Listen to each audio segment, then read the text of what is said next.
নমস্কার বন্ধুরা, সীমা রান্নাঘর। আমি আজকে রান্না করব পমফ্রেট মাছের ঝাল।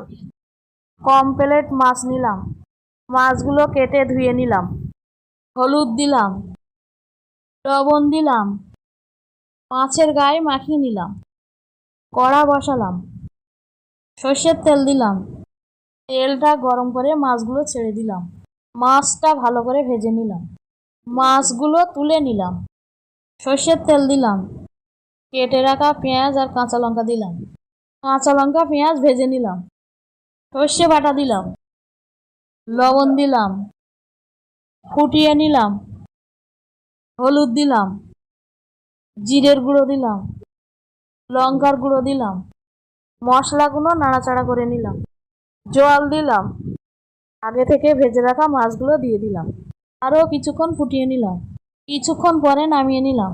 পমফ্রেট মাছের ঝালটা ভালো লাগলে লাইক, সাবস্ক্রাইব, কমেন্ট, শেয়ার করুন। ফ্যান্টাস্টিক।